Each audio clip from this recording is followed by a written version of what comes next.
ماہ شعبان کی 15ویں شب کی فضیلت، اعمال اور نوافل۔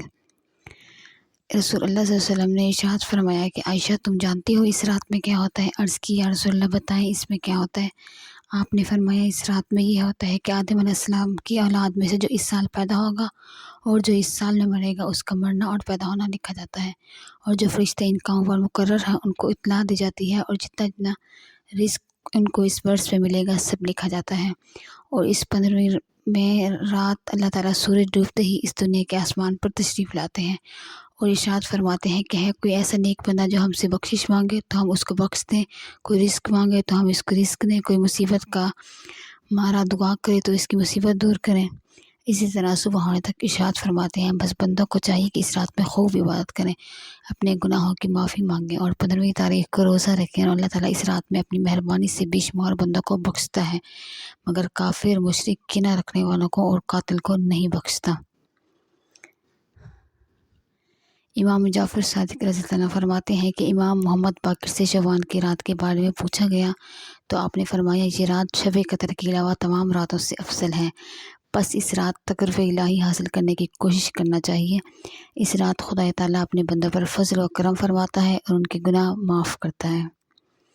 حق تعالیٰ نے اپنی ذات مقدس کی قسم کھائی ہے کہ اس رات وہ کسی سائل کو خالی نہ لوٹائے گا سوائے اس کے جو معصیت و نافرمانی سے متعلق سوال کرے۔ خدا نے یہ رات تمہارے لیے خاص کی ہے، جیسے شب قدر کو حضرت رسول اکرم صلی اللہ علیہ وسلم کے لیے مخصوص فرمایا، بس اس شب میں نماز اور دعا و استغفار کے لیے شب بیداری کی جائے۔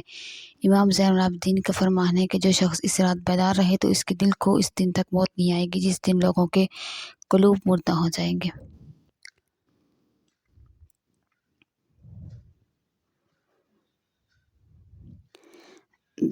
نوافل، شب برات کے نفل نماز 2 رکعت نفل تحت الوضو پڑھیں، ہر رکعت میں الحمد کے بعد ایک بار آیت الکرسی، 3 بار قل هو اللہ پڑھیں۔ فضیلت، ہر قطرہ پانی کے بدلے 700 رکعت نفل کا ثواب ملے گا۔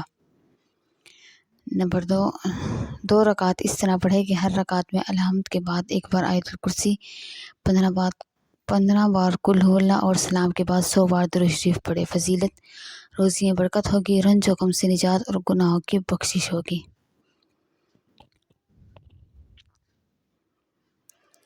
ایک حدیث شریف میں ہے کہ رسول اللہ صلی اللہ علیہ وسلم فرماتے ہیں کہ جو شخص شعبان کی 15 تاریخ کو روزہ رکھے گا اسے جہنم کی آگ نہیں چھوئے گی۔